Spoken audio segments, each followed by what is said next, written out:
ራሴን ከሶስተኛ ህንጻ ወረወርኩኝ። ራሴን ከሶስተኛ ህንጻ ወረወርኩኝ። ታች ላይ ሳርፍ ልሾ ነው ይሄ የምታየው። ኖርማሊ ከዚህ እንደዚህ ተተርትሮ ነበር። ይሄ እንትን አለ ብርግዳ አለ እንደዚህ እጅግሬ ምናምን ነገር አይሰራም። ምንድነው የፈለኩት በዛ ታይም ለሷ ያንን ነገር አድርጌያለሁ ብዬ ማሳየት አይደል የኔ ታርጌቴ። እሞታለሁኝ አልኩኝና ካሜራ አንስቼ ላኩላት ቴሌግራም ላይ ራሴን አነሳሁኝና ላኩላት። እዛው በተኛበት እዛው እንደወደኩኝ አስርተኛ ክፍል ስማር አንድ ልጅ ጋር ተዋወቅኩኝ። መጀመሪያ ያገኘኋት ትምህርት ቤት አንድ ክላስ ነበር። እሺ አንድ ክላስ ነበር። ጎበዝ ልጅ ነች እና እኔን መቅረብ ፈልጋለች። ቀረበችኝ፣ አወራን፣ ተግባባን። እሺ ቀጠል። በሰዓቱ በጣም ደስተኛ ነበርኩኝ። ምክንያቱም ከዛ በፊት ከሰው ጋር እንትን ብዬ አላውቅም። አንድ የቀረበችኝ ሰው እሷ ናትኝ። በጣም ደስተኛ ነበርኩኝ። እሺ እና ይቀጠለ ወደ ፍቅር ዞረ ከኔ ጋር ማለት ነው። በአንተ በኩል በኔ ሳይድ ወደ ፍቅር ዞረ። እሷም እንድርቃት አልፈለገችም። እንደዚህ ከሆነማ እውነትም እሷም ፈልጋለች፣ መግፋት አለብኝ ብዬ ነው ያሰብኩኝ። ቀጠልን፣ ወደ ዩኒቨርሲቲ ገባን። እሺ ወደ ዩኒቨርሲቲ የገባ ነው። የት ነው? እሷ አዲስ አበባ ደርሳት እኔ አዲስ አበባ ሳይንስና ቴክኖሎጂ ደረስ አስቱ እና አልተራራቅንም። እሷም ማለት ያን ያክል ፑሽ ማርገኝ እንትን ማለት አልፈለገችም። ከዛ ስሜት ታስወጣኝ አልፈለገችም። ፈርስት ሴሚስተር ላይ ፋይናል አጋጣሚ በአንድ ሳምንት ነበር መሰለኝ ምን ሊያይ እሱ ጋር ትንሽ ችግር ተፈጠረ። እነሱ ተፈትነው ጨረሱ ፋይናል፣ እኛ ፈተና ጀመር እና በዛ ታይም የሷ እንትን ግሬዷ ትንሽ ወረደ መሰለኝ እና እኔ እንደ ጥፋተኛ አደረገች። እንዴት አንተ እንደዚህ ፍቅር እያልክ ግሬድን እንድቀንስ ያደረገኝ አይነት ነገር መጣ። ኖ እኔ እኮ እንደዛ አይደለም። እኔ ለምንድን ነው ዲሳችን ብዙ ያን ያክል አልተሻማውብሽ፣ ማጥናት ያንቺ እንትን ነው የኔ ችግር አይደለም ምናምን ነገር ካም በኋላ እንዳደውልብኝ ምናምን አለች። ለምንድን ነው የማልደውለው? እንዳደውልብሽ ስትለኝ እውነት ለመናገር የሆነ ጭልምልምልም ነው ያለብኝ ሁሉም ነገር ማለት ነው። ከበደኝ። እሷ የመጀመሪያ ስለሆነች ከሰው ጋር ስቀራረብ እንዳደውልብሽ ስትለኝ ትዝ ያለኝ መቼ ነው ያሳለፍኩት ላይፍ፣ ከማንም ጋር ማላወራው ላይፍ፣ የብቸኝነት ላይፍ ትዝ አለኝ። ፈራው። እንደዚህ ሊሆን አይችልም አልኳት። ከዛ ስልኳን ኦፍ አረገችው። በጓደኞቿ ደወልኩኝ፣ አገኘኋት። ገና እኛ ፋይናል ላይ ነን፣ እነሱ ጨርሰዋል፣ ግሬድ አይተዋል። ከዛ ናይ ከፈለክ መሞት ትችላለህ ለኔ ብለህ እንተኛ ማያገበኝም ከዚህ በኋላ ስላንተ አለች። በስልክ ማለት ነው። ምን ብለሃት ነው አንተ? አትዝጊብኝ ነው አትዝጊብኝ፣ ስልክ አውሪኝ ነው። እኔ የኔ እንትን ነበረ በሰዓቱ። አትዝጊብኝ፣ በጣም ይጨንቀኛል፣ እኔ ስለምወድሽ አንቺን ማጣት አልፈልግም ነበር። እሺ ላወራ አልፈልግም ከዚህ በኋላ ነው። መሞት ትችላለህ አለች።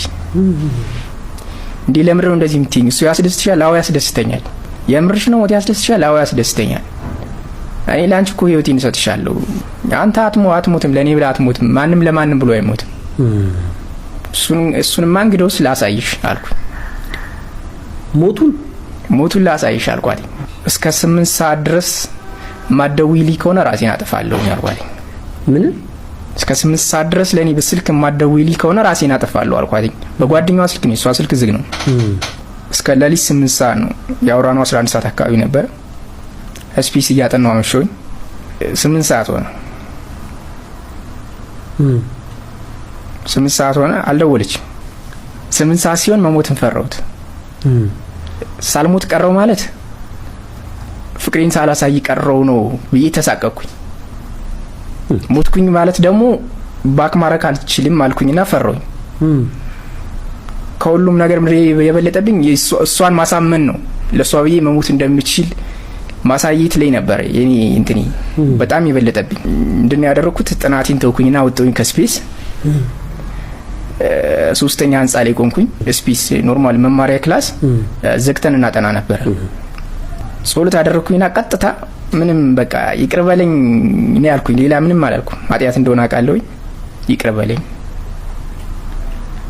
አልኩኝና ራሴን ከ3ኛ ህንጻ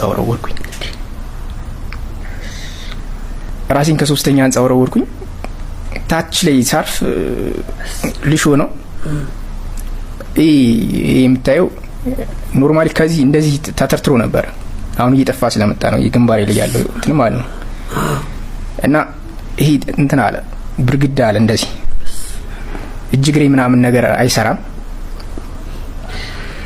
እና ሶርቅ ትዝ ይለኛል ከላይ ወድቄ መሬት ስደርስ ትዝ ይለኛል። እና ምንድነው የፈለኩት በዛ ታይም ለሷ ያንን ነገር አድርጌያለሁ ብዬ ማሳየት አይደል የኔ ታርጌቴ እሞታለሁኝ አልኩኝና ካሜራ አንስቼ ላኩላት ቴሌግራም ላይ ራሴን አነሳሁኝና ላኩላት እዛው በተኛበት እዛው እንደወደኩኝ እሱን ልኬላታለሁኝ። እኔ ፊንት አደረኩኝ ወደኩኝ። አጋጣሚ ስፔስ ተማሪ የሚያጠና ስለነበረ አጥንቶ ሲወጡ ጨርሰው እንትን አሉኝ አገኙኝ። የዩኒቨርሲቲው አምቡላንስ መጥቶ ምናምን ወደ ቤጂንግ ሆስፒታል ተላኩኝ። ሪፈር ጽፎልኝ እዛው ከዩኒቨርሲቲ ማለት ነው። በበነጋታው ምናምን ነቅ ብሎ ስነቃ ኤክስፔክት ያደረኩኝ እሷን ከጎን ያገኛታለሁ ብዬ ነበር። አልነበረች። ፈለኩኝ አልነበረች። እጄ አይሰራም፣ እግሬ አይሰራም፣ ጭራሽ መንቀሳቀስ ምናምን ነገር አልችልም። የሷን አለመኖር ደግሞ ሳይ ደግሞ የባሰ በጣም ተጎደውኝ። በጣም ያን ያክል ነገር አድርጌ አትሊስት ፍቅሩ እንኳን ቢቀር ለምን እግዚአብሔር ይማራ አላለችኝም። በጣም ከፈኝ። መዳኒው ላመረረኝ። ለምን ተረፍኩኝ አልኩኝ። አምላኬ ለምን አተረፍከኝ አልኩኝ። በጣም ተሰማኝ ማለት በጣም አመመኝ። ሞደቂ አይደለም ለሷ እንደዛ ማረጊ ሳይሆን ያመመኝ እንዴ ለምን መታ እግዚአብሔር ይማራ አላለች። አይታለች እኮ ቴሌግራም ላይ ገብቶላታል። እሱን ነገር አይታ ለምን በጣም ተሰማኝ። በሰዓቱ አለቀስኩኝ። ማድረግ እየፈለገች አቅም የሌላት አክስት አለችኝና እሷን ያገኘኋት ከጎኔ የዶርም ጓደኞችን ምናምን አገኘኋቸው። እነሱ ወደ ፋይናል ሄዱ። እኔ እዛው ሆስፒታል ሆንኩኝ። ምንድነው የደረሰብህ ጉዳት ተባለ? በሰዓቱ ያን ያክል አልተጎዳም ነው ያሉ። ይሄን ሰፉት ምናምን ነገር የግንባሬን ምናምን ይሄን ኤክስሬይ ምናምን ስነሳ ደህና ነው የተባለ። ግን ማነከሱን ከዛ ወደዚህ ደግሞ ትንሽ እየተባባሰበት ምናምን መጣ። ስለዚህ እሷ አልመጣችም፣ አልደወለችም፣ ምንም ነገር አልሰማሁኝም። የልጅቷ አለመምጣት የትምህርት የሚስተጓጉል ምናምን ነገር በጣም ላስያዘኝ። ምንም ለማትፈልገኝ ሴትማ እንደዚህ ውድቀቴን ማሳየት የለብኝም አልኩኝ። ተርፍ ያለውኝ ለምን ውጤቴ እንትን ብሎ ለምን ከግቢ ይባረራለሁ? ከዛ ግቢ ተባረርኩኝ ማለት የባሰ የድሮ ላይፊን ይመጣው። ግቢ መጥቼ በቀን 3 መብላት ጀምሬያለሁ። በቀን 3 መብላት ለኔ ሌክዠሪ የሆነ ነገር ነው፣ በጣም ከምንም በላይ ማለት ነው። እና እሱን ነገር እንትን ብዬ አጥቼ ድጋሚ ወደ ክፍለ ሀገር ሄጄ ሳልበላ በራብ መቆራመጥ አልፈለኩኝም። ፋይናል ላይ ሆኖ 3 ፈተና ካልተፈተንክ ፋይናል ትወጣለህ ከግቢ። አንደኛው ፋይናል በሳምንቱ አርብ ምናምን ነገር ነው መፈተን አለብኝ አልኳት። አክስቴን ያልኩ እንዴት ሆኖ እጅ አይሰራም እግር አይሰራም እንዴት ሆነ የምትፈተነው? መቀመጥ ማችል ሰው እንዴት ሆነ የምትፈተነው አለች። ክራንቻ አሰሩልኝ አልኩኝ። ክራንቻ አሰሩልኝና መፈተን አለብኝ። ሐሙስ ነው እንደዛ ምንጨቃጨቀው፣ አርብ ነው ፈተናው። ከዛ አርብ ጠዋት በቃ ራይድ ይጠራልኝ አልኩኝ። ቀይመጥ ይምጣ ራይድ ይጠራልኩኝ። ራይድ ተጠራ። ወደ ዩኒቨርሲቲ ሄድኩኝ። ሲሄድ ፈተና ተጀምሯል። ራይድ ላይ ቁጭ ብዬ ፈተናውን ተፈተንኩት። የመጨረሻውን ፈተና ማለት ነው። ራይድ ላይ ቁጭ ብዬ የመጨረሻውን ፈተና እጄ ይንቀጠቀጣል እኮ ስጽፍ ይንቀጠቀጣል። ግን እላ አለብኝ እስከ ተረፍኩኝ ድረስ። ተርፌ ግን በሷ ምክንያት ሁሉን ነገር ያጣ ሰው መባል አልፈለኩኝም ነበር። በችግር ላይ ተረማምጄ የመጣውኝ ሰው ሞኒን ማሳየት ስለፈለኩኝ ግዴታ ወደ ዩኒቨርሲቲ ሄጄ መፈተን ነበረብኝ። ተፈተንኩኝ። እጅ የሚንቀጠቀጠው እያመመህ ነው? አዎ አይሰራም እኮ በጣም ከላይ ስወድቅ እንደዚህ ነው የወደኩኝ። ሙሉ በሙሉ እንደዚህ ፊት ለፊት ማለት ነው። እና በደንብ መቶኛል። ስረኛው እንትን ነው ልሾ ነው፣ አፈር ምናምንም አይደለም፣ ልሾ ነው። በደንብ አድርጎ መቶኛል። ያው እግዚአብሔር ስለጠበቀኝ ነው እንጂ ከዛ የሚተረፍም እንኳን አይደለም። ፈተናውን ተፈተንኩኝ፣ አለፍኩኝ።